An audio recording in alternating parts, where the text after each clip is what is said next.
बोलो सतगुरुदेव की जय हो।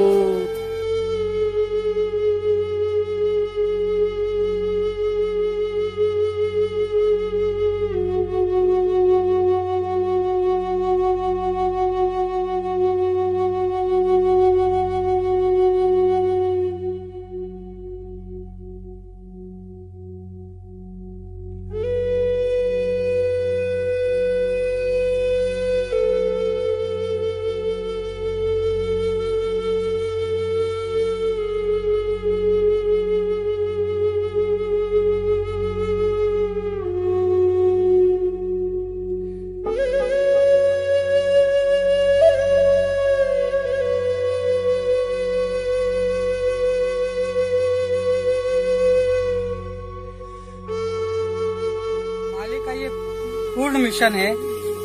मालिक चाहते हैं कि सब एक बने, और मालिक एक बनाने के लिए ही सारे धर्मों के ऊपर उन्होंने व्याख्यान दिए हैं परमात्मा ने, सबको एक करने के लिए।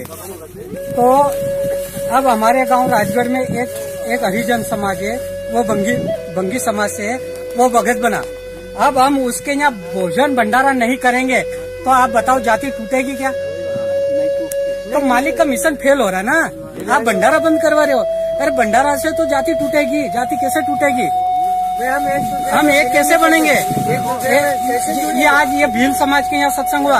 आप कोई पाटीदार है, कोई मारू है, कोई लोधा है, कोई सिरवी है, कोई ब्राह्मण है, कोई किस समाज से, सब ऊंची समाज से भी आए। आपने यहाँ भोजन भंडारा करा तो ये परमात्मा के मिशन को सफल बनाया आपने।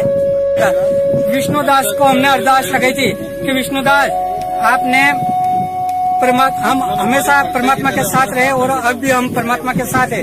आप राजगढ़ में एक पुस्तक है, उसके ऊपर आप डिबेट करो। ये पुस्तक हमारे पास आई है, बरवाला के सच्चाई का षड्यंत्रकारी उनका भाई, ये पुस्तक आया, आप इसके ऊपर डिपेंड करो। अब हम तो इतने जानते नहीं कहा तो मैं क्या, अपन 1 करोड़ 1.25 करोड़ मालिक के भगत है, और एक पानी पत्ता सा बेचने वाला पवन दास, एक 1.25 करोड़ भगत को एक पवन दास नहीं मान रहा तो अपन ने क्या बाढ़ जोकी क्या ज्ञान सीखा? अपन ने क्या सीखा? सारे मिलकर राष्ट्रपति से शिकायत करो। सारे के सारे अपन पेशी पे तो जाते हैं, एक बार राष्ट्रपति के पास चले जाओ उस पवन दास के विरुद्ध में। है एक पानी पत्ता सा बेचने वाला, एक पानी पत्ता, मतलब सच्चाई से डर लग रही उनको। एक आदमी सच्चाई, मालिक ने कहा है कि चोर चुरावे तुमड़ी गाड़े पानी माई, जो गाड़े जो ऊपर आवे। एक भगत से सच्चाई को ऊपर ले आए। आप 125 करोड़ हर धर्म के लोगों को, हर मजहब के लोगों को आप डिबेट के लिए चैलेंज देते हो।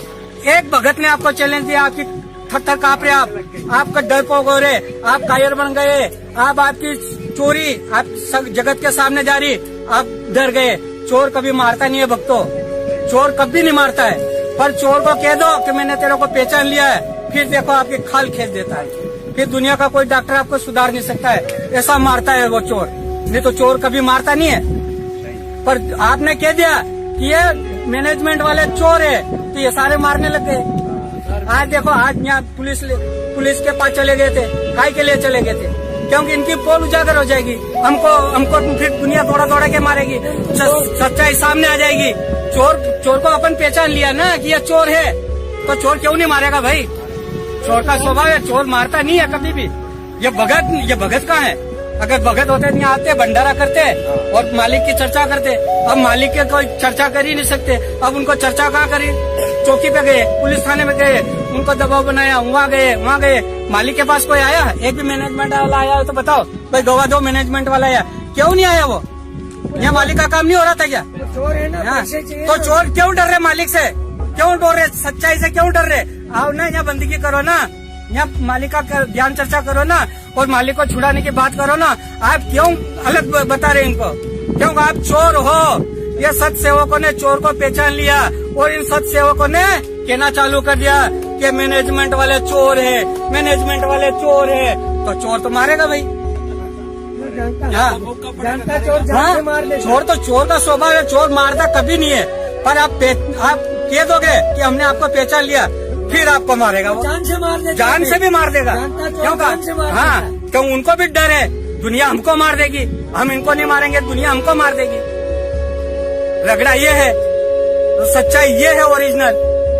तो सर जी ये बताइए, मैनेजमेंट लोग तो कहते हैं गुरुजी का आदेश आता है, गुरुजी का आदेश आता है। भगत जी, गुरुजी का आदेश कभी 4 युग का एक प्रमाण भी दे दो आप। 4 युग का कि भंडारा मत करो। हमने विष्णुदास जी से कहा था, मैंने खुद कहा था विष्णुदास जी आपने शाक पूरी हलवा खोपरा पाक गुलाब जामुन बनाते थे, तो आपने बोला ठीक है। फिर आपने कहा कि मालिक का आदेश नहीं है शाक पूरी रखो, तो हमने शाक पूरी रखी। फिर आपने कहा शाक पूरी का आदेश नहीं है दाल चावल रखो, तो हमने दाल चावल का भंडारा करते थे। फिर आपने कहा दाल चावल का आदेश नहीं है पोया का आदेश है, तो हमने पोहे रखे थे। और फिर आपने पोहे भी बंद करवा दिए। और फिर आपने कहा कि अब चाय बिस्कुट से, अरे भाई चाय बिस्कुट से कैसे भंडारा होगा, कैसे होगा? हमारे आदिवासी लोग तो चाय बिस्कुट तो खाते नहीं है। बच्चे आते हैं बिस्कुट डुबावे, 4 बिस्कुट दे, 4 बिस्कुट में मुंडा में लेता दे, आधू बिस्कुट तो नीचे पड़ी जाए। अब खाए 4 बिस्कुट में 1 बिस्कुट खाए और सत्संग सुनवा नहीं दे। तो हमने विष्णुदास जी से, मैंने खुद कहा विष्णुदास जी से कि 2 रुपए किलो हमको चावल मिलते हैं सरकार की तरफ से, 2 रुपए किलो चावल मिलते हैं, 1 रुपए किलो हमको गेहूं देती है सरकार, हमें ये भंडारा करने के लिए दे दो। हमको ये चाय बिस्कुट का मत क्यों भाई, धाके तो खा लेंगे हम, तो बच्चे हमारे और सत्संग भी बढ़िया सुनेंगे। तो अगर 2 रुपए किलो बिस्कुट मिलते हैं तो आप ट्रकों बंद भेज दीजिए, हम उल्लंघन नहीं करेंगे। अगर 2 रुपए किलो शक्कर मिलती है आप ट्रकों बंद भेज दीजिए, हम कोई उल्लंघन नहीं करेंगे। अगर 2 रुपए किलो चाय पत्ती मिलती है आप ट्रकों बंद भेज दीजिए, हम कोई उल्लंघन नहीं करेंगे। हम कोई उल्लंघन नहीं करें, हम कोई आज्ञा तोड़ना नहीं चाहते, लेकिन आप हमको मजबूर बनाते हैं, हमारा पेट काटते हैं और हमको गुरु जी से दूर करवा रहे हो। सर जी यहाँ सत्संग हो रहा था तो ये रोका गया यहाँ पर? यहाँ ये रोकने के लिए आए थे, मालिक का सत्संग यही रोक रहे हैं। मालिक का भंडारा, एक बेटा मालिक का भंडारा करवा रहा और एक बेटा रुकवा रहा। चोर कौन है बताओ, चोर कौन है? रुकवाने वाला चोर है, करवाने वाला चोर नहीं है। धर्मात्मा कौन है? भंडारा कराने वाला धर्मात्मा है, भंडारा रुकवाने वाला पापी है और महापापी है। और पापियों का सर्वनाश होगा, इसी धरती पे होगा और हमारे सामने होगा, जरूर होगा। क्योंकि यार रावण का भी अंत हुआ था, कंस का भी अंत हुआ था, दुर्योधन का भी अंत हुआ था और अब इनका भी अंत होने वाला है। इनकी लड़ाई कोई सत्सेवकों से लड़ाई नहीं है, इनकी लड़ाई कोई लूणा भगत से लड़ाई नहीं है, इनकी लड़ाई डायरेक्ट परमात्मा से लड़ाई है इनकी। और परमात्मा इनको ऐसा निपटाएगा, अब ये डर गए हैं, ये डर गए हैं, इनके पैर के नीचे की जमीन खिसक गई है। ये हमने क्या कर दिया है, हम ये क्या कर रहे हैं? ये मरने में भी नहीं बचेंगे। इनके बच्चों को, इनके परिवार को कोई धूप देने वाला नहीं मिलेगा। नहीं तो देख लो रावण और कंस, इनके परिवार में कोई धूप देने वाला नहीं रहा। इनकी लड़ाई कोई लूणा भगत से नहीं थी, इनकी लड़ाई किसी और से नहीं थी, इनकी लड़ाई केवल परमात्मा से थी। परमात्मा का भंडारा रुकवा रहे, परमात्मा से टक्कर ले रहे हैं। ये इतने बड़े पापी है, ये मानव समाज में इनको जीने का हक नहीं है। पूरे मानव समाज, पूरी पृथ्वी पे इनको कोई रहने का हक नहीं है। जो परमात्मा का विरोधी है वो परमात्मा के अंश के और परमात्मा के बच्चों को रोक नहीं पाएगा। परमात्मा के बच्चों को कोई भी रोक नहीं पाया आज तक। प्रहलाद, अकेला प्रहलाद ने भक्ति करी है, परमात्मा प्रकट हुए, छाती फाड़ दी है ना उसकी, इनकी भी छाती फाड़ देगा। मीराबाई ने अकेली ने भक्ति करी है, आज तो इतनी सारी संगत है। ये लूणा भगत के भाग्य है, इनके पुण्य है, तो यहाँ इतनी संगत आई है। और कहाँ से आई है? ये सब मालिक के बच्चे हैं, ये सब मालिक के बच्चे हैं और मालिक के लिए ये लड़ना चाहते हैं और मालिक के लिए मर मिटना भी चाहते हैं। पर पापी तुम्हारा क्या होगा? तुम्हारा क्या होगा पापियों? तुमने मालिक से टक्कर लिए, किसी सत्सेवक से टक्कर नहीं लिए। तुम मालिक के दुश्मन हो, महापापी हो। इस पृथ्वी पे आपको जीने का कोई अधिकार नहीं है। यह मालिक कान से सत साहेब जय बंदी छोड़, बड़ा बंदी छोड़, सतगुरु रामपाल जी महाराज की।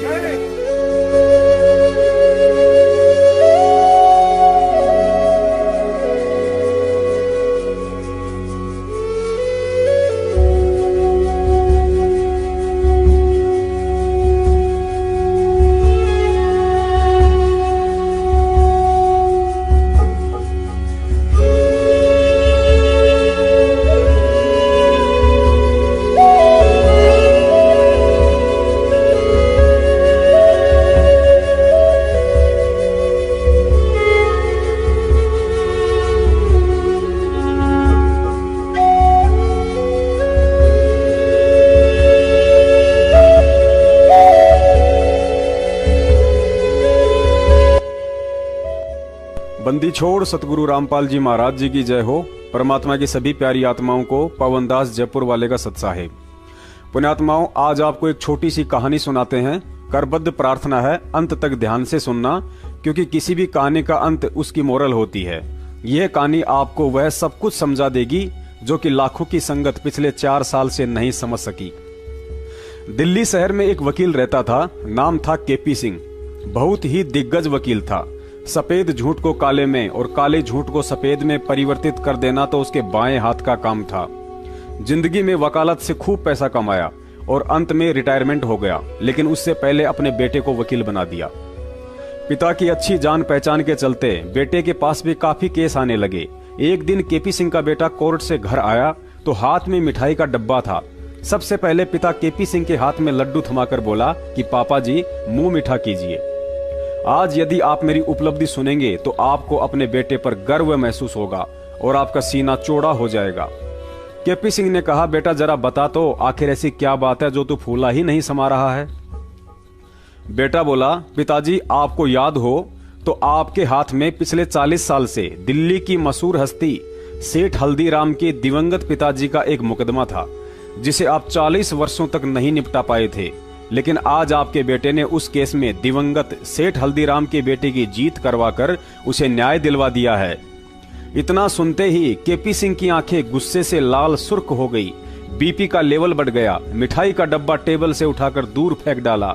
साथ ही एक जोरदार तमाचा अपने बेटे के गाल पर जड़ दिया और बोला, नालायक गधे, तुझे इतना ही नहीं पता कि जिस हल्दीराम के केस में आज तूने उसके बेटे को न्याय दिलवाकर उस फाइल का गला घोट दिया है, उस मुकदमे के पीछे तो मैंने तेरी 4 बहनों की एक से एक घरों में शादियां कर दी। तुम तीनों भाइयों के लिए शहर में अलग अलग कोठियां बना दी। तेरी माँ का अमेरिका से घुटने का ऑपरेशन करवा लाया और तुम तीनों भाइयों के बच्चों को शहर के सबसे टॉप स्कूल में पढ़ा रहा हूँ। और आज तो उसी केस की फाइल बंद करवाकर खुशी खुशी हाथ में मिठाई लेकर आया है कि पापा खुश होंगे। नालायक, तूने तो मेरी प्लानिंग पर ही पानी फेर दिया। महीनों के लाखों रुपए उस केस की बदौलत घर में आ रहे थे, तूने सब चौपट कर डाला। पुण्यात्माओं, ठीक यही हालत आज आप और हमारे साथ हो रही है। अपने मन में झूठा वहम पाल बैठे लाखों अंध भगत पिछले 4 साल से यही सोच रहे होंगे कि दिल्ली से एपी सिंह व चंडीगढ़ से एस के गर्ग नरवाना जैसे जाने माने वकील संत रामपाल जी महाराज जी को देशद्रोह व मर्डर के मुकदमों में लोअर कोर्ट से लेकर हाई कोर्ट में राहत दिलवाने की पुरजोर कोशिश कर रहे होंगे। और सोचना भी गलत नहीं है, क्योंकि सतलोक आश्रम मैनेजमेंट हरियाणा पिछले 4 वर्षों से संगत को गुरुजी की जमानत के सपने दिखाकर इन सभी वकीलों की मोटी फीस की दुहाई देकर बेचारे भक्तों को अब तक लूट ही तो रहा है। लेकिन पिछले 4 साल से इन सभी महापुरुषों की वकालत करने के तौर तरीकों को यदि गौर से देखा जाए तो यही समझ में आता है कि भरे बाजार में मदारी भी बंदर को इस कदर नहीं नचाता होगा जिस कदर इन बड़े बड़े नामधारी काले कोट वालों ने गद्दार सतलोक आश्रम मैनेजमेंट हरियाणा के मुखिया महेंद्र भगोड़े के इशारों पर चंद कागज के टुकड़ों के लिए कठपुतली बनकर संत रामपाल जी महाराज जी के मुकदमों में उल्टी पैरवी करके दुनिया में उनका मजाक बनाकर रख दिया है। यदि इन कानूनी पहलवानों के द्वारा संत रामपाल जी महाराज जी के मुकदमों में पिछले 4 साल से की जा रही वकालत को विस्तार से बताया जाए तो 16 फिल्म से भी बड़ा वीडियो बन सकता है। लेकिन समय अभाव के चलते इनकी कुछ करतूतों को संक्षेप में आप जी के सामने रखने की कोशिश करते हैं। फिर भी 1 घंटे से ऊपर का वीडियो बन जाएगा। निवेदन करता हूं, धैर्य रखें और इसे अंत तक देखें। सबसे पहले तो आपको एक हकीकत से परिचित करवा देते हैं कि ये जितने भी काले कोट वाले हैं कागजों में अवश्य संत रामपाल जी महाराज जी की वकीलों के नाम से जाने जाते हैं, लेकिन असल में पिछली 4 साल से बचाव और पैरवी इनको मुंह मांगी मोटी रकम देने वाले सतलोक आश्रम मैनेजमेंट के मुखिया अर्थात निर्दोष संत रामपाल जी महाराज जी के छोटे भाई महेंद्र भगोड़े व उसके कुछ साथियों की कर रहे हैं। 4 साल से देशद्रोह के मुकदमे में भगोड़ा घोषित होने के बाद भी यदि आज तक महेंद्र कानूनी शिकंजे से बचा हुआ है तो वह मेहरबानी अंधी संगत का करोड़ों रुपया और इन वकीलों की है।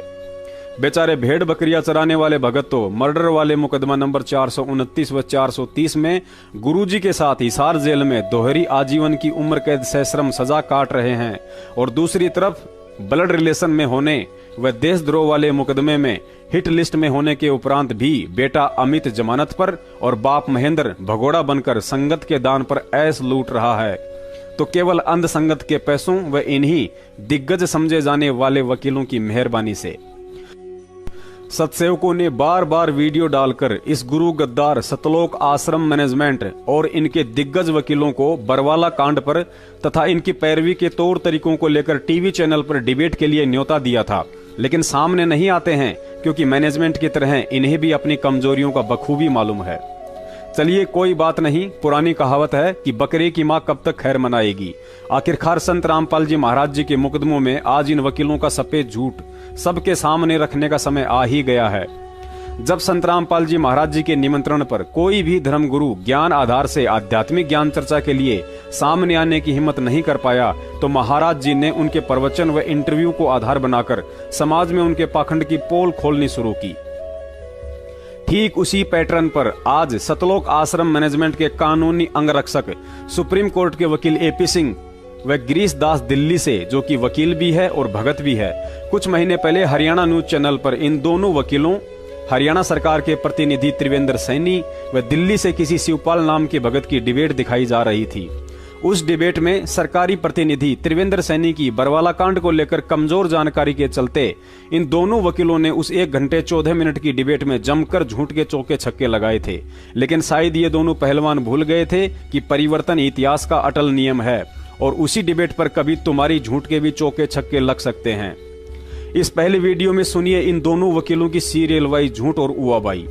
इस वीडियो में गिरीश दास ने सरकारी प्रतिनिधि त्रिवेंद्र सैनी को यह बात कहकर दबा डाला कि जब सरकारी डॉक्टर्स के पैनल ने संत रामपाल जी महाराज जी को 19 नवंबर 2014 तक कंप्लीट बेड रेस्ट की सलाह दी थी, तो प्रशासन ने उन सरकारी वकीलों के मेडिकल सर्टिफिकेट को ना मानते हुए क्यों एक दिन पहले ही अर्थात 18 नवंबर के दिन ही संत रामपाल जी महाराज जी को गिरफ्तार करने के लिए सतलोक आश्रम पर अटैक कर डाला। उसके बाद जनाब एपी सिंह ने भी यही आरोप लगाया कि संत रामपाल जी महाराज जी आश्रम में ही थे, वे कोई चाइना या नेपाल के बॉर्डर से भाग तो नहीं रहे थे, वे कोई आतंकवादी तो नहीं थे। फिर ऐसी क्या वजह थी कि प्रशासन ने 19 तारीख के बजाय 18 तारीख के दिन ही आश्रम पर अटैक कर दिया? एक और दिन क्यों इंतजार नहीं किया?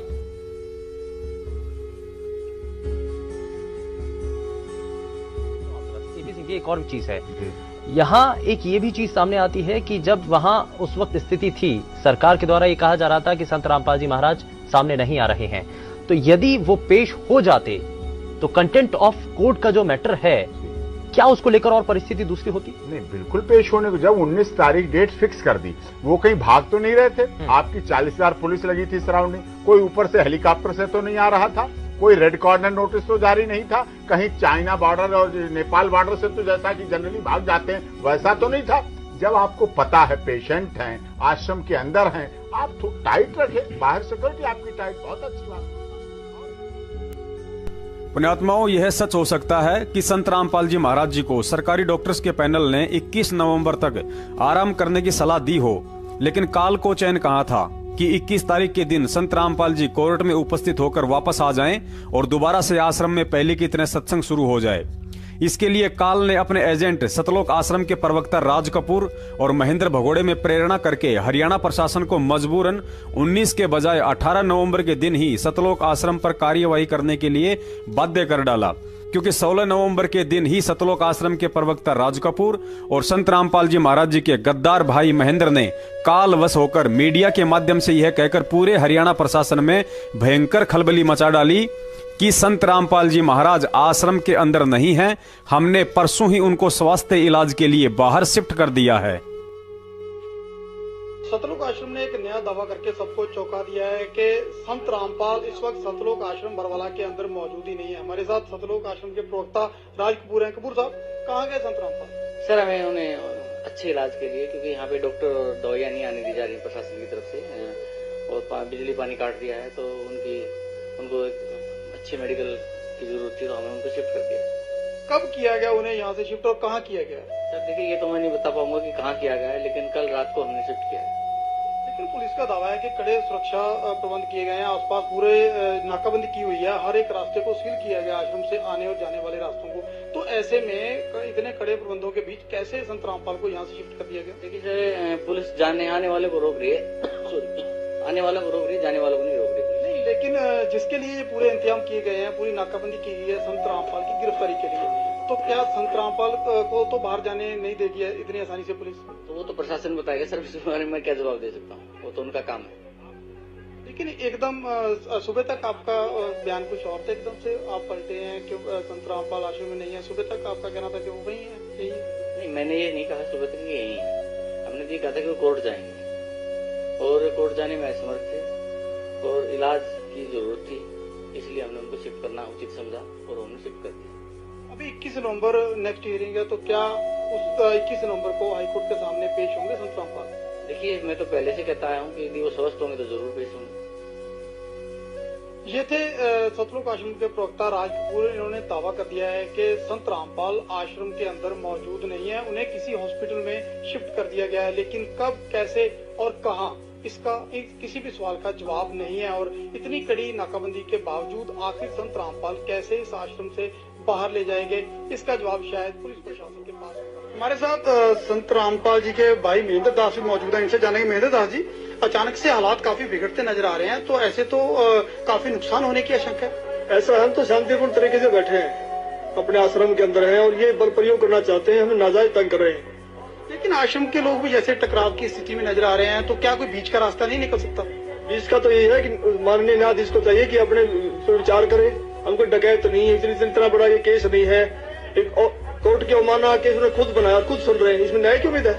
लेकिन जिस तरह से पुलिस कह रही है या तो गिरफ्तारी करनी पड़ेगी क्योंकि हाईकोर्ट के आदेश हैं, तो क्या संत रामपाल आत्मसमर्पण कर सकते हैं? अब वो यहाँ है नहीं, स्वास्थ्य इलाज करवा रहे हैं, बाहर गए, बाहर शिफ्ट कर दिया हमने परसों। एक सबसे बड़ा सवाल यही है कि आपका कहना है कि संत रामपाल आश्रम के अंदर मौजूद नहीं है। अगर संत रामपाल आश्रम के अंदर मौजूद नहीं है तो क्यों फिर पुलिस को रोका जा रहा है? पुलिस अगर जाकर के चेक करती है संत रामपाल नहीं होंगे तो पुलिस वापस चली जाएगी। क्योंकि यहाँ कल एसडीएम ने और डीसी ने बताया, एसडीएम आदेश पड़ रहा था कि हमने इसको सील कर लिया है, नाजायज तरीके सील करने के आदेश दिए, अपने आश्रम को नहीं छोड़े, आश्रम की सुरक्षा के लिए बैठे हैं। ठीक है, ओके। तो ये थे महेंद्र दास, संत रामपाल के भाई हैं और जो आश्रम के प्रवक्ता राज कपूर ने हमसे बात की। इनका कहना है कि आश्रम के लोग किसी भी हाल में पीछे नहीं हटेंगे, यानी कि अगर पुलिस आगे जाएगी तो इनका कहना है कि यह लोग अपनी जान तक देने के लिए तैयार हैं। यानी कि सीधा सीधा कह सकते हैं कि टकराव की स्थिति यहाँ पर पैदा हो चुकी है। अब देखना होगा कि ऐसे हालातों में आखिर इस मामले का निपटारा कैसे होगा, कैसे हाईकोर्ट के आदेश का पालन होगा और कैसे हो पाएगी संत रामपाल की गिरफ्तारी। सतलोक आश्रम के इन दो मुख्य व्यक्तियों के इस भड़काऊ बयान से भी प्रशासन ज्यादा हरकत में नहीं आया, क्योंकि प्रशासन ने सोचा कि जब 5 दिन से धारा 144 लग रही है, आश्रम को हजारों पुलिसकर्मियों ने चारों तरफ से घेर रखा है, तो भला संत रामपाल जी को आश्रम से बाहर कौन लेकर जा सकता है।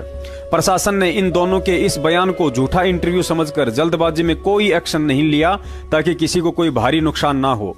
जब मैनेजमेंट वालों ने देखा कि हमारी दाल नहीं गली और पुलिस तो उल्टा संयम दिखा रही है, तो इन काल एजेंटों ने सीधा ही प्रशासन व कोर्ट को सतलोक आश्रम पर जबरन अटैक करने के लिए यह बयान देकर खुली चुनौती दे डाली कि आज हमने यह तय किया है कि 17 तारीख तो क्या, इससे आगे भी संत रामपाल जी महाराज यदि खुद भी कोर्ट में जाना चाहेंगे तो उन्हें नहीं जाने दिया जाएगा।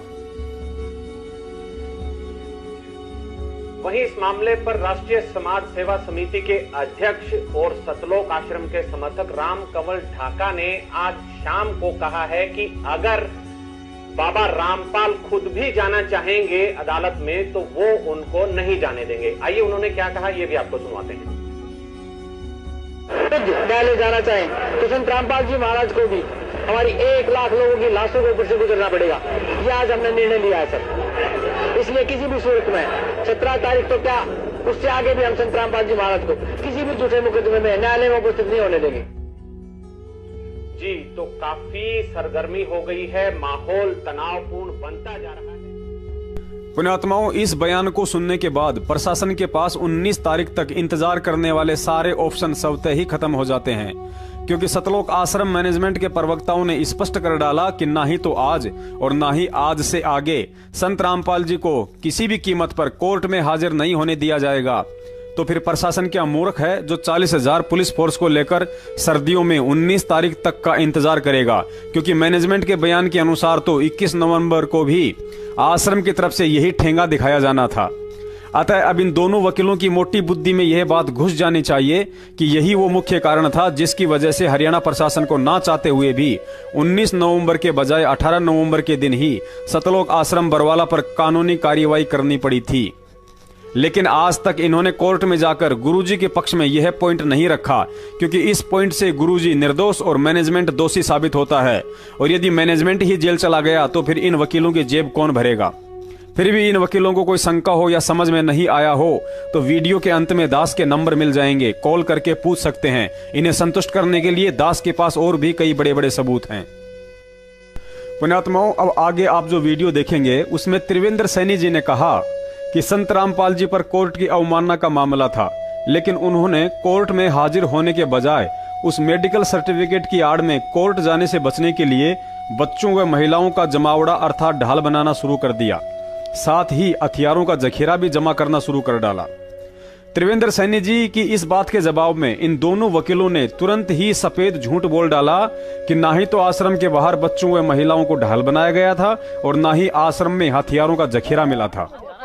क्या संत रामपाल की एक मिनट, क्या संत रामपाल की गिरफ्तारी में 950 लोगों का रोल था? 950 लोगों को अरेस्ट किया। आप सुनने की क्षमता रखें। आप बोलिए। आपने सवाल किए हैं तो जवाब सुनने की क्षमता रखें। ठीक है। देखिए, 5 महिलाएं और 1 बच्चे की मौत हुई जी।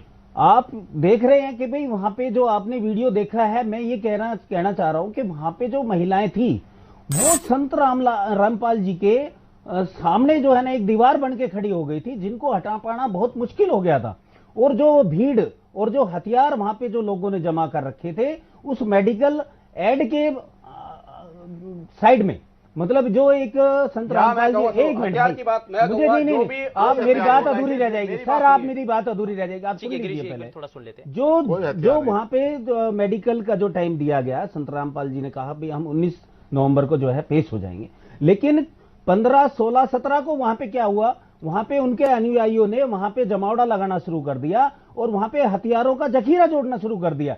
और वहां पे जो महिलाओं की जो संख्या थी जो उनके अनुयायी है, निश्चित तौर पर हम आप ऐसा कोई हथियारों का जखीरा आश्रम से नहीं मिला है। ठीक है, जरा जवाब ले लेते हैं गिरीश जी से। ठीक है त्रिवेंद्र जी, आपका जो सवाल है वो जरा जवाब ले लेते हैं गिरीश जी से। गिरीश जी बताना चाहूंगा, गिरीश जी यहाँ ये सवाल उठ रहा है कि हम आपकी बात नहीं काट रहे हैं, आप हमारी बात मत काटिए, आपको बोलने का पूरा अधिकार दिया गया, हमें भी तो सरकार का पक्ष रखना, हमारी सरकार निर्दोष है, रामपाल अनुयायियों के विरोधी नहीं है। झूठे आरोप लगाकर आप अपना पक्ष मत रखिए, आप बिल्कुल पक्ष रखिए, सच्चाई के साथ रखिए। 1 मिनट, जो हथियारों का जखीरे की बात कही जा रही है, मैं इनको बता दूं, कोई ऐसा हथियारों का जखीरा आश्रम में नहीं था। वहाँ पे हथियार बरामद नहीं किए, मेरी बात सुनिए, जो भी हथियार थे, कोई भी गैर लाइसेंसी हथियार नहीं था। परिवार सहित आते थे लोग, परिवार सहित आते थे, परिवार के साथ जो महिलाओं को आगे करके जिस तरीके से क्या गोलियां नहीं चलाई, आस्था है उसको संत रामपाल जी महाराज में जो 5 महिलाएं मरी उसका जिम्मेवार कौन है? रामपाल हो गए, जिससे कि आपने अभी जो क्वेश्चन करा है कि वहां महिलाओं को ढाल बनाया गया था, ऐसा कुछ नहीं है, क्योंकि संत रामपाल जी महाराज इसमें बाइज्जत बरी हो चुके हैं। वहां पर किसी भी महिला को, किसी भी बच्चे को कोई ढाल नहीं बनाया गया था। और रही बात हथियारों के जखीरे की, वहां पर ऐसा कोई भी, आप पुलिस रिपोर्ट देखिए ना, पुलिस रिकवरी रिपोर्ट देखिए कि कौन सा हथियारों का जखीरा। लगता है सतलोक आश्रम मैनेजमेंट के तरफ से इस झूठे प्रवक्ता गिरीश दास ने अभी नई वकालत शुरू की है। इसे वकील होकर अभी ढंग से झूठ बोलना भी नहीं आता है, क्योंकि उसके लिए भी टैलेंट की जरूरत होती है। कहते हैं ना कि नकल में भी अकल की जरूरत होती है। अरे भाई, वर्षों से एपी सिंह के साथ रह रहे हो, कम से कम इतना हुनर तो सीख लिया होता कि शब्दों के माध्यम से कौवे को कैसे बगुला सिद्ध किया जाता है। त्रिवेंद्र जी ने बिल्कुल सत्य कहा कि मेडिकल की आड़ में आश्रम के बाहर बच्चों व महिलाओं को ढाल बनाया गया था, क्योंकि मैं पवन दास उस घटना के समय वहां मौजूद था और इन बच्चों व महिलाओं को ढाल बनता देख उस समय पूरी दुनिया ने भी मीडिया के माध्यम से आंखों से देखा था। फिर भी तुम लोगों को इस डिबेट में झूठ बोलते हुए जरा भी शर्म नहीं आई। गिरीश भैया, लाखों भक्तों की भीड़ अंधी और मूर्ख हो सकती है जो आपकी इस उवाबाई पर यकीन कर ले, लेकिन दुनिया इतनी मूर्ख नहीं है। देखिए इस वीडियो में जो उस समय मीडिया वाले भी बार बार यही सवाल कर रहे थे कि मामला संत रामपाल जी महाराज व कोर्ट के बीच में है, फिर इन बच्चों व महिलाओं को क्यों ढाल बनाया जा रहा है। और इन नालायकों ने तो वहां भी सफेद झूठ बोल दिया कि बच्चों व महिलाओं को यहां हमने नहीं बैठाया, ये अपनी मर्जी से बैठे हैं। जबकि तुम गद्दारों ने तो इस दास की आंखों के सामने उन बच्चों व महिलाओं को जबरन संत रामपाल जी महाराज जी के झूठे आदेश बता कर 2 शिफ्टों में हाथों में तख्तियां देकर बैठाया करते थे, ताकि अंत में प्रशासन आश्रम पर अटैक करने के लिए मजबूर हो जाए और संत जी को जेल। बच्चों महिलाओं को इसके बीच में लाने का क्या संदर्भ? बच्चे महिलाएं हम नहीं लेके आए, बच्चे महिलाएं, आप भी बीमार, आप हटा भी तो नहीं रहे उनको। किसको? बच्चे और महिलाओं को नहीं, हम हटा रहे हैं, लेकिन वो जिद कर रहे हैं। अब उनकी जिद के आगे हम क्या करें? वो भी संत रामपाल जी महाराज के अनुयायी। रही बात आश्रम के अंदर हथियारों का जखीरा जमा करने की, तो यह बात भी बिल्कुल सत्य है। संत रामपाल जी महाराज जी को बंधक बनाकर इन सतलोक आश्रम के गुंडों ने बाहर से सैकड़ों की संख्या में कैंसीट और भारी मात्रा में डंडे और पथराव के लिए आश्रम की छत पर पत्थरों का इंतजाम कर रखा था। इसके अलावा सतलोक आश्रम मैनेजमेंट के द्वारा बाहर से भी कुछ हथियारबंद गुंडे बुलवाए गए थे, जिन्हें भगत बनाकर पुलिस प्रशासन के आगे उनके हाथों में जलती हुई मसाले, डंडे व पेट्रोल बम देकर खड़ा कर दिया गया था, क्योंकि महेंद्र सहित इन सभी गुंडों का यही मकसद था कि हर हाल में संत रामपाल जी की बदनामी और उन्हें जेल करवानी है। देखिए उन किराए के गुंडों का उत्पात और आश्रम के अंदर से जब्त लाठी डंडे। सतलोक आश्रम सरकार के लिए चुनौती बन चुका। रामपाल अब सलाखों के पीछे है, लेकिन अब भी पुलिस को उसके आश्रम से आपत्तिजनक सामान बरामद हो रहे हैं। सतलोक आश्रम में फिर से असले मिले हैं, साथ ही बुलेट प्रूफ जैकेट भी बरामद किया गया है। पुलिस वालों को हैरानी तब हुई जब इस आश्रम में हजारों की संख्या में लाठियां बरामद की गई।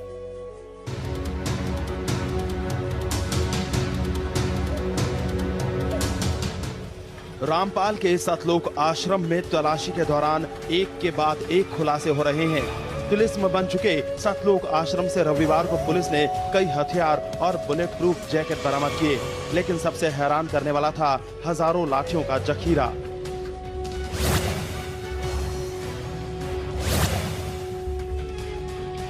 इन लाठियों को देखकर आप भी हैरान हो जाएंगे।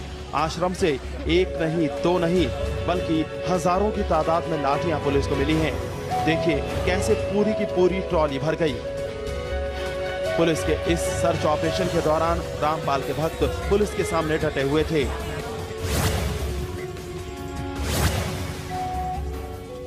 आश्रम से लाठियों के अलावा खतरनाक हथियारों का मिलना भी जारी है, लेकिन पुलिस उस वक्त हैरान रह गई जब उसे आश्रम से 3 बुलेट प्रूफ जैकेट मिले। पुलिस फिलहाल आशंका जता रही है कि आश्रम से अभी कई और हथियार बरामद हो सकते हैं। आश्रम की सर्च जारी है, बहुत बड़ा एरिया है। आज की सर्च में 9 वेपन्स और बरामद हुए हैं और 3 बुलेट प्रूफ जैकेट भी बरामद हुई है।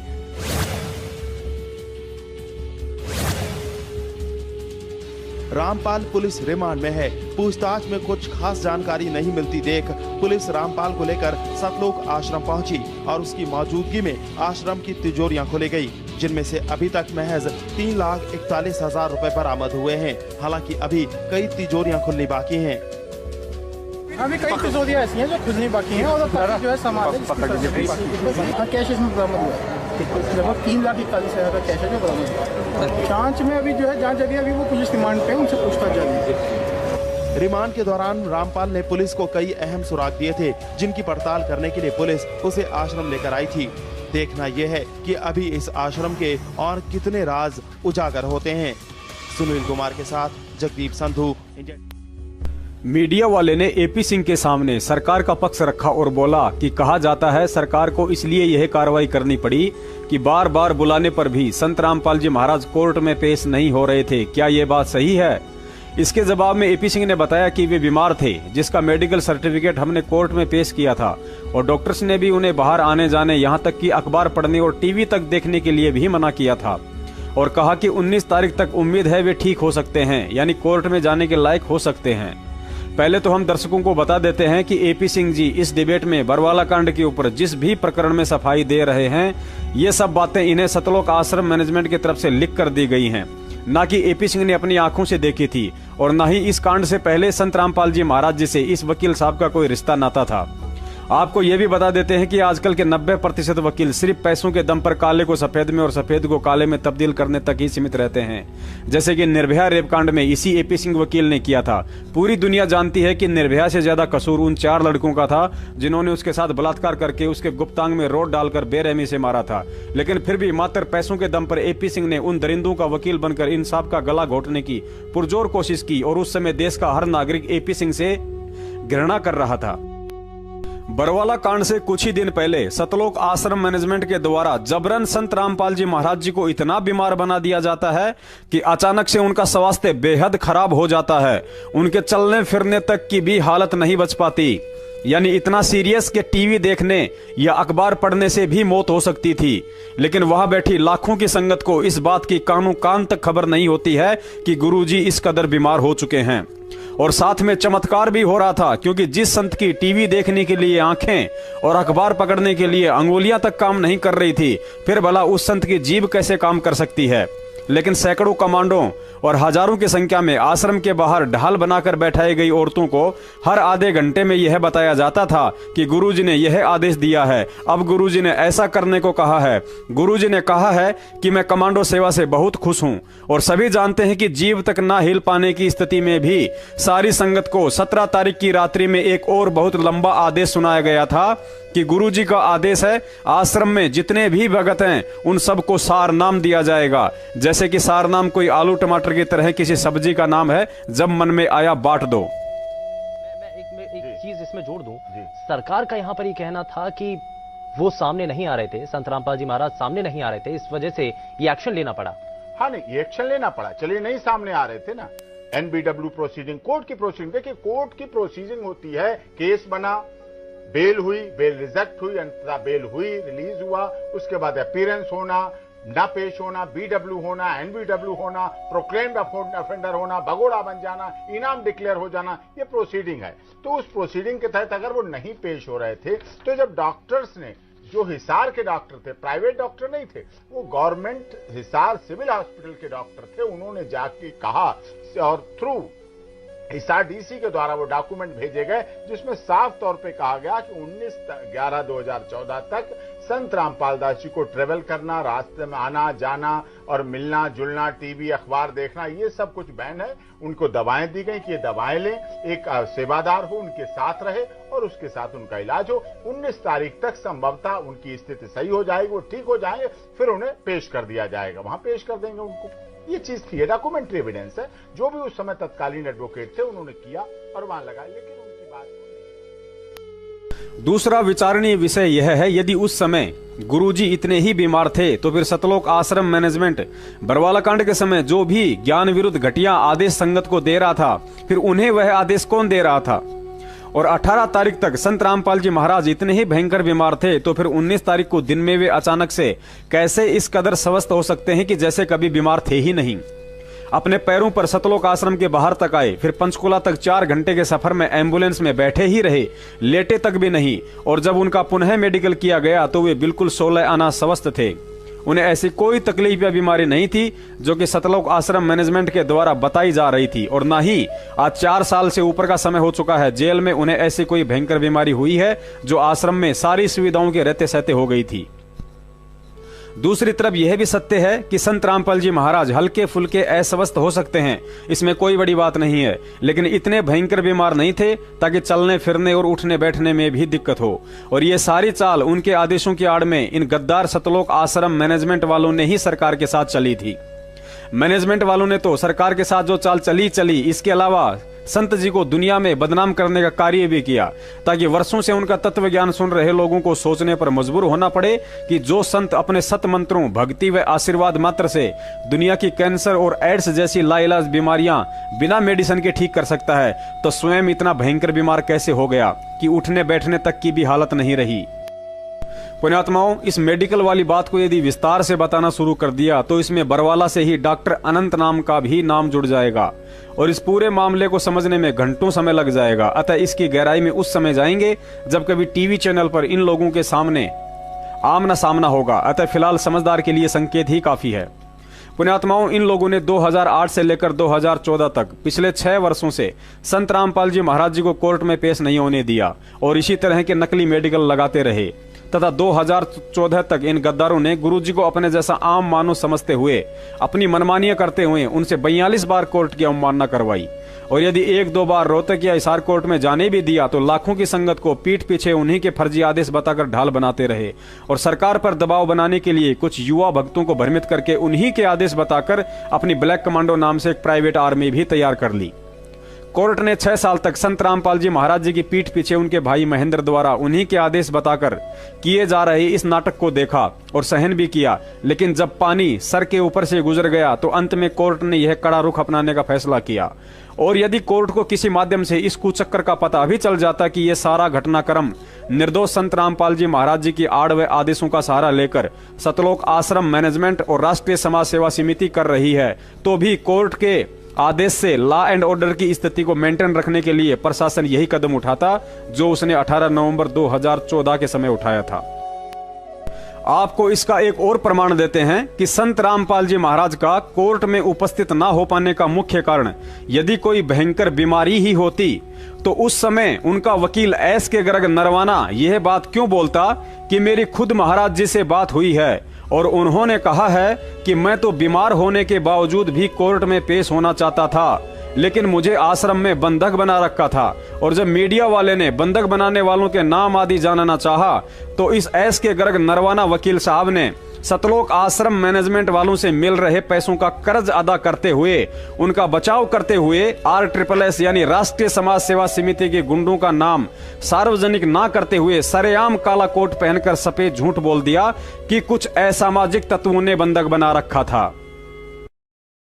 फार्मर्स हैं, ये हथियार कैसे रख सकते हैं? पर बहुत बड़ा जखीरा हथियारों का बरामद हुआ है आश्रम के अंदर। नहीं, ऐसा कुछ नहीं है, ऐसी कोई रिपोर्ट नहीं है। एडवोकेट जनरल ने कोर्ट में बताया है कि अभी हम सर्च कर रहे हैं और उसके बाद वो रिपोर्ट देंगे। आप ऐसा प्रिज्यूम क्यों कर रहे हो कि वहाँ पे हथियार है? ये जब से ये झगड़ा चल रहा था, जब से कंटेम्प्ट हुई, कोर्ट ने नोटिस दिया, तब से उनकी कस्टडी में थे। लेकिन प्ली ये ली जा रही थी कि मेडिकल सर्टिफिकेट नहीं, बीमार हैं। बीमार तो स्टेट ने खुद मेडिकल सर्टिफिकेट गुरुजी का पेश किया था कि ये बीमार है। नहीं, उन्होंने नहीं पेश किया, ये सिर्फ स्टेट ने पेश किया था। आप कह रहे हैं कि इस पूरे जो वाकया हुआ है उसके लिए राज्य सरकार जिम्मेदार है? नो, इस सारे वाकये के लिए जो भी हुआ वो लोग जिम्मेवार हैं जिन्होंने इनको बंधक बना के रखा। ये पहले भी कोर्टों में पेश होते रहे हैं और इस केस में पेश ना होने का मतलब ही नहीं है। और खुद बड़े लॉ अबाइडिंग सिटीजन है और कानून में पूरा विश्वास है। जजों का पूरा मान सम्मान, इज्जत और रिस्पेक्ट करते हैं। ये ऐसी कोई बात नहीं। सर, एक सील पर बता पाएंगे कि किन लोगों ने इनको बंधक? उनका नाम इतने लोगों का कैसे पता लगेगा? वहाँ पब्लिक, जनरल पब्लिक थी, हजारों लोग। फॉलोअर्स भी? नहीं, फॉलोअर्स भी हो सकते हैं, वो कोई एंटी सोशल एलिमेंट भी हो सकते हैं, ये कुछ नहीं पता। एंटी सोशल एलिमेंट्स क्या करेंगे? क्या पता चलेगा? You enter, anybody can enter anywhere. Sir, मंदिरों में और आश्रमों में कोई भी आदमी जा सकता है। सर, उन्होंने कहा, उनके बयान पे ही कोर्ट में बयान हुआ। आज उनके जो एडवोकेट हैं उन्होंने बाबा जी से बात करके कोर्ट में बयान दिया है और कोर्ट ने वो बात रिकॉर्ड की है वकील के बयान। जो आश्रम से बाहर आए हैं समर्थक, उनका आरोप है कि बाबा ने उन्हें जो है अंदर। किसी समर्थक का कोई आरोप नहीं है, बिल्कुल गलत है ये तो यदि समर्थकों ने कहा है, उन्होंने कहा है वहाँ हम आराम से बैठे थे। बाबा तो अकेला आदमी 15,000 लोगों को बंधक बना सकता है, ये बताइए आप। ये बताया आपको ये कि वो बंधक बने हुए थे इसलिए पेश नहीं हो पाए, वरना बीमार भी थे तो एम्बुलेंस में आ सकते थे, परंतु बंधक होने की वजह से नहीं है, बीमार तो थे वो। कहीं आपको पता नहीं है, हमने कही है ये सब बातें। ये कहने का तो ओकेजन था ही नहीं बंधक है, क्योंकि हमें बंधक का पता ही नहीं। हम कोई आश्रम थोड़ी जाते हैं, हमें तो जो इन्फॉर्मेशन आई वो बताया। अब बंधक की तो आज नहीं, अभी तो यहाँ पंचकूला बता रहे थे, कोर्ट में उन्होंने पंचकूला को। उसके बाद रोहतक जाएंगे, रोहतक जेल में लेंगे। संत रामपाल को आज पंजाब और हरियाणा का हाई कोर्ट में पेश किया गया और हमारे साथ संत रामपाल के वकील हैं जी। नरवाना जी, आज क्या हुआ है हाई कोर्ट में आपके? आज संत रामपाल जी खुद पर्सनली कोर्ट में पेश हुए हैं और उनको पुलिस ने पेश किया है। और संत जी ने ये कहा है कि मैं तो खुद बंधक बना हुआ था, मैं क्या करता, मेरी मजबूरी थी, इसलिए मैं कोर्ट में नहीं आ सका। मैं बीमार जरूर हूँ, परंतु बीमार के होते भी मैं कोर्ट में आता। किसने बंधक बनाया था उनको? कुछ लोग थे वहाँ पर, हजारों लोग थे। वो कहने लगे तुमने नहीं जाना, इनको रोका हुआ था। अब पुलिस ने जब इनको छुड़ाया तो ये डायरेक्ट एम्बुलेंस में पुलिस इनको कोर्ट में ले। और कितनी देर से बंधक थे वो? ये तो अब जब से ये झगड़ा चल रहा है ना, तब से बंधक ही थे, 15-16 दिन से शायद। और जो लोग बोल रहे हैं कि उन्होंने बंधक बनाया हुआ था, वो उनका क्या? कोई नहीं बोल रहे, लोग नहीं बोल रहा। ऐसा आप ये प्रसार गलत हुआ है। लोग कोई नहीं बोल रहा, सब लोगों ने ये कहा है कि हमें किसी ने बंधक नहीं बनाया हुआ। और जो डेरा में जो असला बारूद सब असला बारूद कुछ भी नहीं है, अभी तो सर्च भी नहीं हुआ, पुलिस ने किया नहीं है। असला बारूद ये क्यों रखेंगे? अब उन्हें कहाँ लेके जाया जा रहा है? अब उनको पंचकूला लेके जा रहे हैं आज, और उसके बाद शहरों तक लेके। बहुत बहुत शुक्रिया। और ये हमारे साथ थे विशाल गर्ग नरवाना, जो कि हमें बता रहे थे कि पुण्यात्माओं, तत्व ज्ञान कहता है कि सतगुरु के मुख से निकला हुआ कोई भी शब्द अनायास नहीं होता है और उनके मुख से उच्चारित हर एक शब्द का गहरा अर्थ होता है। इस वीडियो में एस के गर्ग वकील के अनुसार यह स्पष्ट हो गया है कि संत रामपाल जी महाराज जी के अनुसार वे तो बीमार होते हुए भी कोर्ट में पेश होना चाहते थे, लेकिन उन्हें आश्रम में बंधक बना रखा था। वहीं दूसरी तरफ संत रामपाल जी महाराज जी का भाई महेंद्र एक भगत से बात करते हुए अपने ही भाई संत रामपाल जी महाराज और वकील एस के गर्ग नरवाना दोनों को ही झूठा साबित करते हुए कह रहा है कि गुरुजी ने तो जो बात बोली है कि मुझे आश्रम में रोक के रखा हुआ था, कोर्ट में नहीं आने दिया गया, इसमें कोई सच्चाई नहीं है। यह बात तो गुरुजी ने चंडीगढ़ से एस के गर्ग वकील के कहने पर बोली थी। अर्थात महेंद्र के कहने का मतलब है कि संत रामपाल जी महाराज झूठे हैं और यह झूठ उन्होंने वकील के कहने पर कोर्ट में अपने बचाव के लिए बोला था, क्योंकि गर्ग वकील ने गुरुजी से कहा था कि कोर्ट में मेरे पास बोलने के लिए कोई शब्द नहीं है कि आप 18 नवंबर को कोर्ट में क्यों पेश नहीं हो पाए। अब यदि आप यह बात बोल दोगे कि मुझे तो आश्रम में बंधक बना रखा था, उसके बाद मुझे बोलने के लिए कोर्ट में पॉइंट मिल जाएगा। सुनिए महेंद्र की ऑडियो। हाँ प्रदीप जी। हेलो प्रदीप जी, साहब जी, फोन क्यों काटा भैया? अजी नहीं काट रही, फोन नहीं काट रहे, तो कट रहा है, अपना रेंज कम है कुछ। अच्छा, मैं मोहन लाल बोल रहा था। हाँ जी साहब जी। और कैसे हो? बस जी किधर है? अच्छा, वैसे मैं आपसे मिलूंगा एक दिन आके ना, टाइम निकाल के कभी। एक अपना आज एक वीडियो डाल दिया ना। है जी, एक वीडियो डाल दिया आपने गुरुजी के आज। हाँ जी। तो इसका क्या अर्थ है, मतलब क्या आपने क्या समझा इसको? समझा तो कुछ नहीं, जो मालिक कह रहे हैं जी उसमें, वो जो कह रहे हैं वो दिमाग में आई बात। ऐसा मैं बताऊंगा आपको। हाँ जी। ये बताऊं, गुरुजी कहते हैं ना, 100 साल छिद्र मैं करूं अपने जन के काज। हाँ जी। तो ये परमात्मा ने जानबूझ कैसे बोला है? नहीं, आपको यकीन नहीं है तो मेरे साथ चलना, गर्ग वकील अपना चंडीगढ़ में जी। तो उन्होंने हमारे को ही बताया कि भाई मैंने गुरुजी को एक प्रार्थना की थी शुरू वाले दिन कोर्ट में पेश हुए कि मेरे पास बोलने के लिए कोई शब्द नहीं है, ये कहेंगे कि ये क्यों नहीं आए, और ये अनाड़ी जज है, अगर आप एक शब्द बोल दो कि मेरे को तो आने नहीं दिया बस, फिर मैं आप देख लूंगा उनको। तो गुरुजी को बोल दो, कोई ऐसी बात नहीं, मैं ही बोल दूंगा। तो ये गुरुजी ने खुद बोला हुआ है, इसमें सच्चाई नहीं है, ठीक है ना?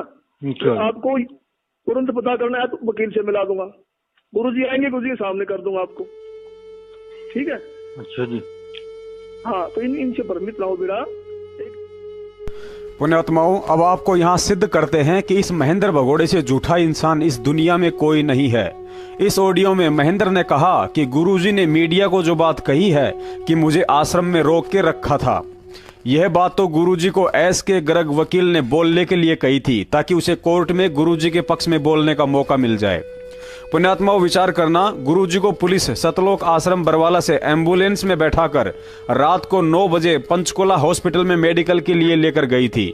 12 बजे एम्बुलेंस पंचकुला हॉस्पिटल पहुंची और उसके 1 घंटे बाद गुरुजी जैसे ही हॉस्पिटल से पुलिस के साथ नीचे आ रहे थे तो उसी समय मीडिया वालों ने गुरुजी से यह सवाल किया था और गुरुजी ने कहा था कि राष्ट्रीय समाज सेवा समिति मेरी नहीं है और मुझे भी रोक कर रखा हुआ था। Self-proclaimed Godman Rampal, who is just been taken from the Panchkula Civil Hospital for interrogation and will be produced before the court at 2 o'clock, has just spoken to reporters saying he hasn't used followers as a shield.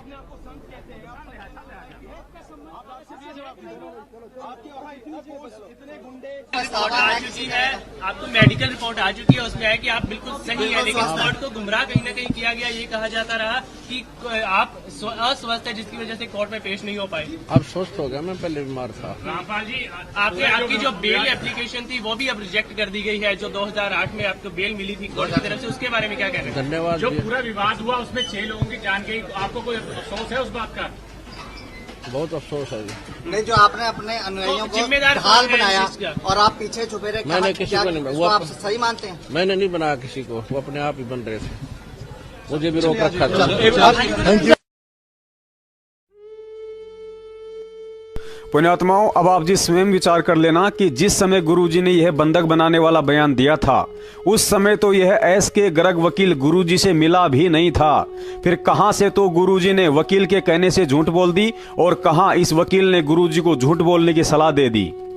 और दूसरी बात, सारनाम लेने के बाद भी इस गद्दार महेंद्र ने यह कैसे विश्वास कर लिया कि वह असंख्य ब्रह्मांडों का मालिक सत्यवादी परमात्मा कैसे अपने बचाव के लिए एक 2 कौड़ी के वकील के कहने से अपने विधान को तोड़कर झूठ बोल सकता है। मतलब यह व्यक्ति गुरुजी को परमात्मा नहीं बल्कि अपने जैसा एक सामान्य व्यक्ति ही समझता है। और ऐसे नालायकों के लिए ही कबीर साहिब जी ने कहा है कि गुरु को मानुष जानते ते नर कहिए अंध, ओए दुखी संसार में आ गए यम के फंद। और गुरु को मानुष जो गिने चरणामृत को पान, ते नर नर के जाएंगे जन्म जन्म हो समान। दूसरी तरफ गर्ग वकील ने यह तो कह दिया कि आश्रम में गुरुजी को असामाजिक तत्वों ने बंधक बना रखा था, लेकिन उस असामाजिक तत्व राष्ट्रीय समाज सेवा समिति का नाम छुपाकर यह भी साबित कर दिया कि या तो इस वकील साहब की जानकारी शून्य थी या पैसों के वजन के आगे इसकी जीभ नहीं उठ पाई। वरना उस समय पिछले 10 दिन से टीवी पर ड्रामा देख रहा मूर्ख से मूर्ख व्यक्ति भी यह समझ सकता है कि जिस सतलोक आश्रम मैनेजमेंट ने 52 सदस्यों की राष्ट्रीय समाज सेवा समिति बना रखी थी और राष्ट्रीय समाज सेवा समिति के 10 लाख सदस्य थे, उन 10 लाख सदस्यों में से बरवाला कांड के समय 1000 लोगों को कमांडो फोर्स व 25 से ऊपर के हाथों में पिस्तौल, राइफल और बंदूकें देकर कुछ को आश्रम के अंदर तो कुछ को बाहर पुलिस प्रशासन से लोहा लेने के लिए तैनात कर रखा था। और जब 40,000 हथियारबंद पुलिस प्रशासन के सतलोक आश्रम के अंदर 4 दिन से घुसने की हिम्मत नहीं हो पाई, तो फिर दुनिया में ऐसा कौन सा असामाजिक तत्व आ गया जो जबरन सतलोक आश्रम में घुसकर संत रामपाल जी महाराज जी को बंधक बना सकता है? वकील साहब, ऐसे कच्चे और झूठे बयान देकर आप स्वयं अपनी तौहीन करवा रहे हैं। ऐसी झूठी और मन गढ़ंत कहानियां केवल हिंदी फिल्मों में अच्छी लगती हैं, असल जिंदगी में नहीं। पुण्यात्माओं, पिछले 4 साल से सतलोक आश्रम मैनेजमेंट और इन वकीलों के द्वारा यह सारा खेल अंधी संगत के करोड़ों दान के रुपयों पर खेला जा रहा है। अतः जितने कर्म संगत के बिगड़ रहे हैं, शायद इन वकीलों के भी नहीं। आज तक इन वकीलों ने कोर्ट में गुरुजी के पक्ष में यह बात क्यों नहीं रखी कि संत रामपाल जी महाराज जी तो बीमारी की हालत में भी कोर्ट में पेश होना चाहते थे, लेकिन उन्हीं के भाई के गुंडों ने उनको आश्रम में बंधक बना रखा था। आज तक इन वकीलों ने कोर्ट में गुरुजी के पक्ष में यह बात क्यों नहीं रखी कि सतलोक आश्रम के बाहर जो 5 मौतें हुई हैं, उनके जिम्मेदार संत रामपाल जी महाराज नहीं बल्कि राष्ट्रीय समाज सेवा समिति और सतलोक आश्रम मैनेजमेंट है। आज तक इन वकीलों ने कोर्ट में गुरुजी के पक्ष में यह बात क्यों नहीं रखी कि संत रामपाल जी महाराज जी निर्दोष हैं और जो उनके गद्दार भाई सहित काफी लोग भगोड़े बनकर छुपते फिर रहे हैं। यदि कोर्ट निष्पक्ष फैसला करना चाहती है तो उन सभी भगोड़ों को भी पकड़कर कोर्ट में पेश करे ताकि सच्चाई सबके सामने आ सके। आज तक इन वकीलों ने कोर्ट में गुरुजी के पक्ष में यह बात क्यों नहीं रखी कि जिस राष्ट्रीय समाज सेवा समिति के कारण यह सारा कांड हुआ है, उस समिति के अध्यक्ष रामकुमार ढाका को जमानत और संत रामपाल जी महाराज जी को उम्र कैद क्यों? आज तक इन वकीलों ने कोर्ट में गुरुजी के पक्ष में यह बात क्यों नहीं रखी कि जिस संत रामपाल जी महाराज जी ने अपने बयानों में बरवाला कांड का मुख्य दोषी बलजीत लहरी, राज कपूर, राजेंद्र भटगांव व रामकुमार ढाका को बताया है, तो फिर उन्हें जेल में ठोकने के बजाय जमानत पर क्यों छोड़ दिया गया? आज तक इन वकीलों ने कोर्ट में गुरुजी के पक्ष में यह बात क्यों नहीं रखी कि बरवाला कांड में हुई 6 मौतों के मुख्य जिम्मेदार महेंद्र भगोड़े व उसके बेटे अमित का उस केस में नाम तक नहीं और बेचारे भेड़ बकरियां चराने वालों को उम्र कैद की सजा सुना दी? क्योंकि इन वकीलों के द्वारा यदि गुरुजी के पक्ष में कोर्ट के सामने ये सारी बातें रखी जाती तो कोर्ट न्याय करते हुए संत रामपाल जी महाराज जी को बाइज्जत बरी और महेंद्र सहित सभी भगोड़ों को सलाखों के पीछे डाल देती। फिर ऐसे में इन वकीलों के घर कैसे चलते? कैसे भोली संगत को दान के नाम पर लूटने वाला प्लान सफल हो पाता? फिर कैसे महेंद्र भगोड़े का डिजिटल गुरु बनने का सपना पूरा हो पाता, फिर कैसे संगत इन गधों को दान देकर अपने कर्म फोड़ पाती, फिर कैसे गुरुजी के परिवार वाले और कुछ चमचे अपने कुकर्मों व घटिया स्वभाव को भगत समाज के सामने दिखा पाते, फिर कैसे ये बड़े बड़े सारनामी गुंडे अपने आप को गधा साबित कर पाते। पुण्यात्माओं, अब इस वीडियो के अंत में आपको सतलोक आश्रम मैनेजमेंट हरियाणा और उनके वकीलों की एक ऐसी दोगली नीति से रूबरू करवाया जाएगा जिसको आंखों से देखने के बाद तत्वज्ञानी भक्तों की तो मैं कह नहीं सकता, लेकिन मूर्ख से मूर्ख व्यक्ति भी इस दोगले आचरण को देखकर यह समझ सकता है कि संत रामपाल जी महाराज जी को कानूनी दावपेचों में फंसाने का काम कोर्ट या प्रशासन नहीं बल्कि सतलोक आश्रम मैनेजमेंट हरियाणा के इशारे पर यही दिग्गज समझे जाने वाले वकील कर रहे हैं। दास अभी आपको बरवाला कांड के दौरान जिन 5 महिला भक्तों व एक बच्चे की मौत हुई थी, उनकी मौत के मुख्य कारण को सतलोक आश्रम मैनेजमेंट, उनके वकीलों व मरने वालों के परिवार वालों के मुख से ही सुनाने जा रहा है। आप जी इसे ध्यान से सुनिए। यह वीडियो दिल्ली के बदरपुर से मीठापुर के रहने वाले शिवपाल दास का है, जिसकी पत्नी की मौत बरवाला कांड में हुई थी। शिवपाल ने इस वीडियो में अपना बयान देकर स्पष्ट कर दिया है कि उसकी पत्नी की मौत का मुख्य कारण एक्सपायर्ड आंसू गैस के गोलों से निकली जहरीली धुआं थी, जिसके चलते दम घुटने से उसकी पत्नी की मौत हुई थी। सर, मेरा नाम शिवपाल है और मैं मीठापुर बदरपुर नई दिल्ली का निवासी हूँ। मैं संत रामपाल जी महाराज जी से मैंने 2012 में उपदेश लिया था पूरे परिवार से। तो मैं वहाँ आश्रम में 2012 मैंने उपदेश लिया। उपदेश लेने के बाद मैं आराम से वहाँ हर महीने में 2 बार वहाँ सत्संग होता है 3-3 दिन का। तो मैं हर महीने वहाँ पे जब समय निकाल के सत्संग सुनने जाने लगा। तो मैं 2014 में भी ऐसे ही सत्संग सुनने गया था। 7 तारीख को मैं आश्रम गया था, 8 से 11 सत्संग था। तो वहाँ आश्रम पहुँचा 7 तारीख को शाम को। तो मैं वहाँ पे जब खाना वाना भंडारा खा के और उसके बाद जब आपस में भक्तों से बातचीत की तो वहाँ पता लगा कि गुरुजी का स्वास्थ्य ठीक नहीं है। 8 तारीख को सुबह में पता लगा कि वो गुरुजी का स्वास्थ्य सही नहीं है, इसलिए सत्संग सीडी द्वारा हुआ था। तो वहाँ पे जब 3 दिन तक सत्संग सुना, 8 से 11 सत्संग सुना, सीडी द्वारा हुआ। तो गुरुजी के फिर तबीयत सही नहीं हुई। तो और भक्तों से इधर उधर पता चला, सेवादारों से, कि अभी गुरुजी का स्वास्थ्य सही नहीं है, इसलिए वो सही नहीं है तो सत्संग करेंगे नहीं। तो मैंने सोचा कि अब नहीं करेंगे तो देखते हैं, गुरुजी के स्वास्थ्य होने की इंतजार करते रहे कि इंतजार कर लूं तो दर्शनार्थ ही रुक जाऊं। फिर मैंने कहा गुरुजी का यहाँ तक आए हैं तो गुरुजी के दर्शन करके ही जाना चाहिए। गुरुजी के दर्शनार्थ रुक गया।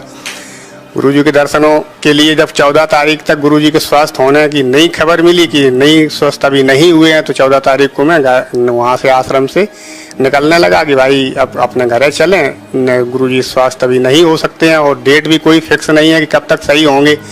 तो फिर हम निकलने के लिए हमने जब कोशिश करी तो आश्रम को चारों तरफ से पता चला कि पुलिस ने चारों तरफ से घेर रखा है और पता नहीं इनके ऊपर क्या, मुझे तो कुछ पता नहीं था भाई कि इनके ऊपर क्या केस है, क्या इल्जाम है, क्या है, कुछ नहीं, मुझे तो कुछ पता नहीं था। अपने छोटे परिवार के साथ में वहाँ था ही।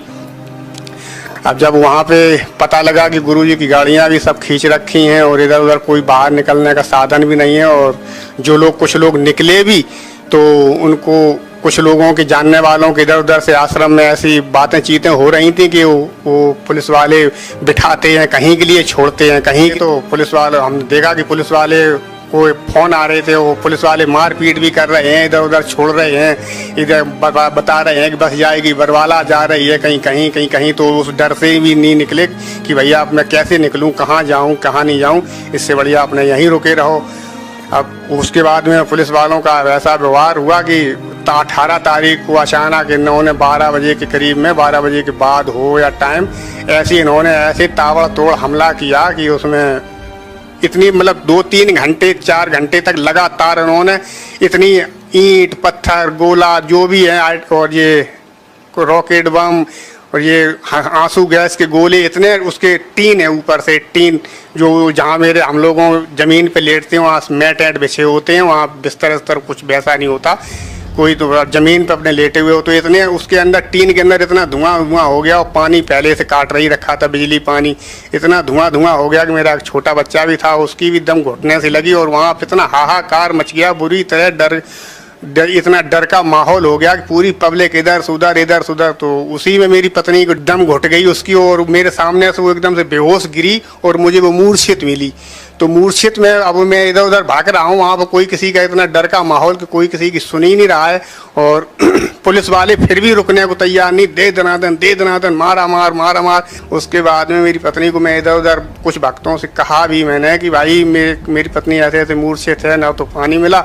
और जब वो मुझे मूर्छित मिली फिर वो होश में नहीं आई। तो मैं इधर उधर एम्बुलेंस के लिए कुछ लोगों ने प्रयास भी किया कि शायद इधर उधर आ जाए, लेकिन वहाँ पर कोई एम्बुलेंस नहीं आई। 18 तारीख की रात भर मैं वहीं आश्रम में जैसे भी लेटा गुजारा किया, अपना लेटे रहे। और सुबह में करीब 7:30-8 बजे में पुलिस वालों ने के सामने मैं बाहर निकल के आया। उनको से मैंने कहा कि भाई मुझे निकलने दो, मेरी पत्नी अभी बेहोश पड़ी है और पता नहीं मर गई है कि क्या है, मुझे नहीं मालूम। लेकिन वो कल रात से जब से ये आंसू गैस की घुटन से वो अभी तक होश में नहीं आई है। तो वहाँ जाते जाते जब डॉक्टरों ने चेक किया तो वो मृत घोषित कर दी उन्होंने। 19 तारीख को सुबह 19/11 को सुबह 9 बजे करीब में मृत। उसके बाद सुनिए यह छोटा सा वीडियो जिसे लाखों रुपया खर्च करके सतलोक आश्रम मैनेजमेंट वालों ने फिल्मी कलाकारों से बनवाया था।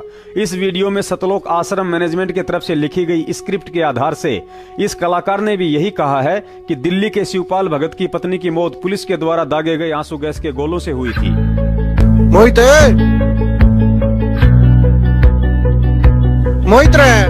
अरे मोनू तो राम बेटे राम। चलो भाई रेस मारने आ जाओ भाई, पहला बैठ एक बार, थारे गुरु की बात चल रही है। अच्छा ताऊ और ताऊ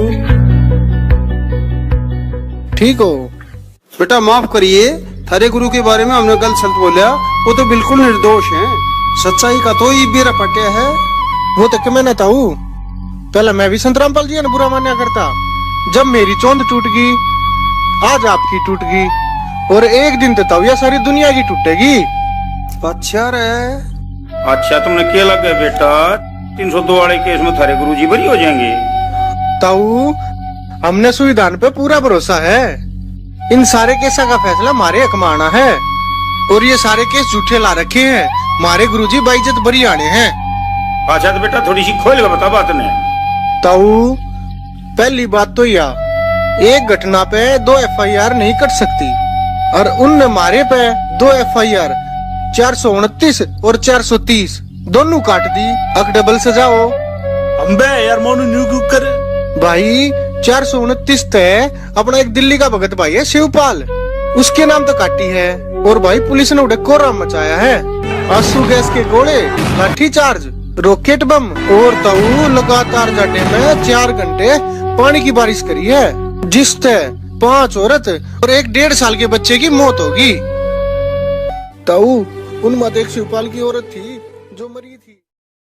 उसके बाद इस वीडियो में जब त्रिवेंद्र सैनी ने हकीकत बताई कि उन 5 महिलाओं व बच्चे की मौत का मुख्य कारण भगदड़ थी, तो वही पास में बैठे सुप्रीम कोर्ट के वकील AP सिंह व गिरीश दास ने यह कहकर कि भगदड़ भी तो पुलिस के कारण ही हुई थी, स्वीकार कर लिया कि उन सब की मौत का कारण पुलिस प्रशासन ही था, चाहे भगदड़ हो या आंसू गैस के गोले।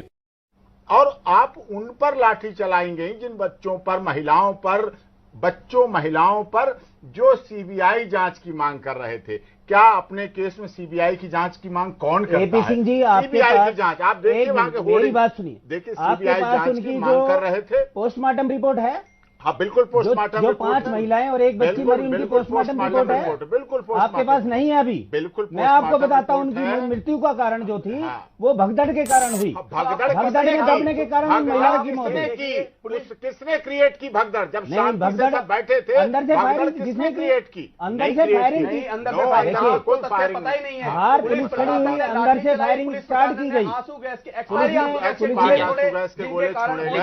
लेकिन एक चीज है त्रिवेंद्र जी, ठीक है त्रिवेंद्र जी, एक चीज तो है इसके गोले। और सारी संगत जानती है कि पिछले 4 साल से सतलोक आश्रम मैनेजमेंट और उनके वकील भी संगत को या प्रेस कॉन्फ्रेंस के माध्यम से देश दुनिया को यही संदेशा दे रहे थे कि उन 6 भक्तों की मौत की वजह पुलिस के आंसू गैस के गोले थे।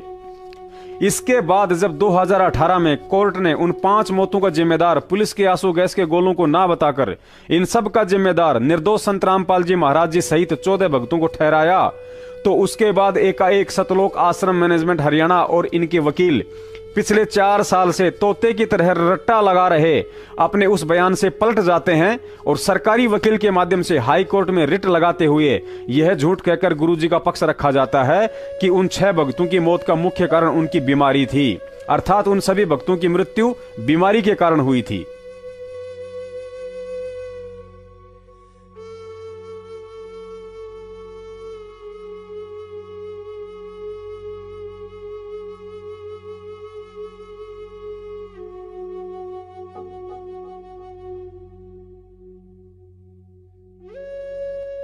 पुण्यात्माओं, यहां गहन विचार करना कि किस कदर इस गद्दार मैनेजमेंट और इनके वकीलों के द्वारा जानबूझकर संगत और गुरुजी के साथ भद्दा मजाक और हाई कोर्ट में झूठी व मन गढ़ंत याचिकाएं लगाकर उन्हें आसानी से खुद ही रिजेक्ट करवा लेते हैं और फिर दोष उल्टा कोर्ट के सिर मढ़ देते हैं कि हमें न्याय नहीं दिया जा रहा, हमारे गुरुजी को जानबूझकर फंसाया जा रहा है, जबकि सारे उल्टे व फर्जी कर्म ये लोग वकीलों के साथ मिलकर स्वयं करते हैं।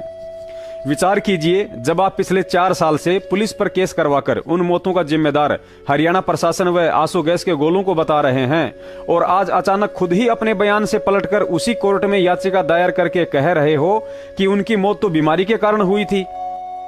क्या जज इतना मूर्ख है जो तुम्हारी इन दोगली बातों को समझ नहीं पाएगा और याचिका को स्वीकार कर लेगा?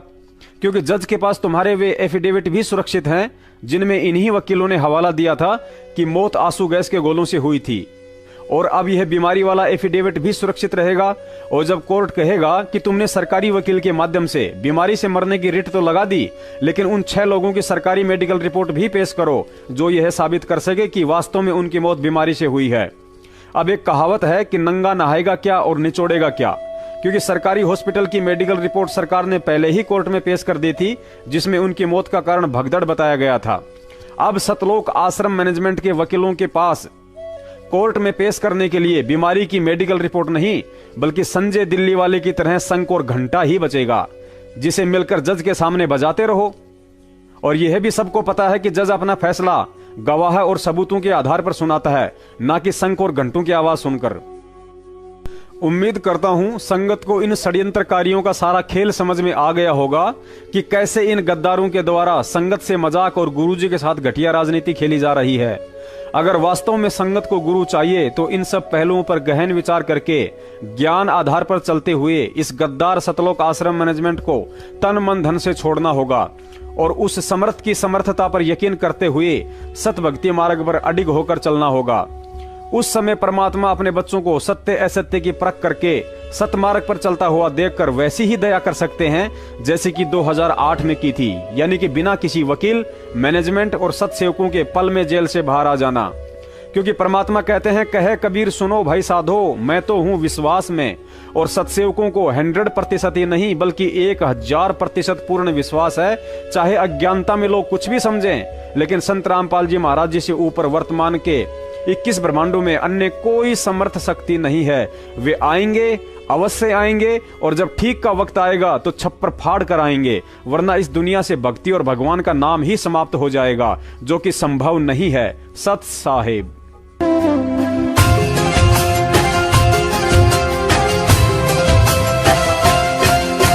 जिसके सिर पर कृपा गुरु की, वो दुख कैसे पाएगा।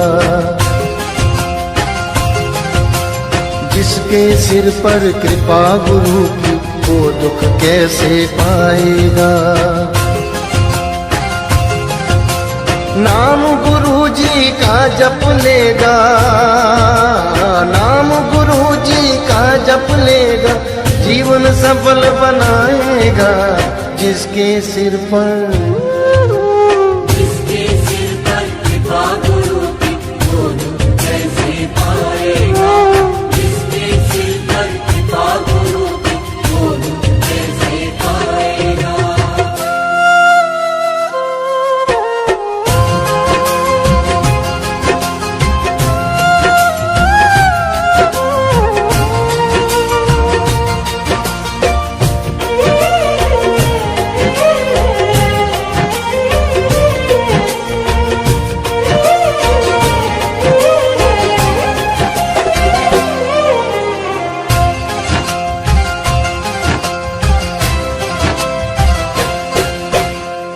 आप सवारे आप सजाए, तेरे जीवन के सारे कष्ट मिटाए।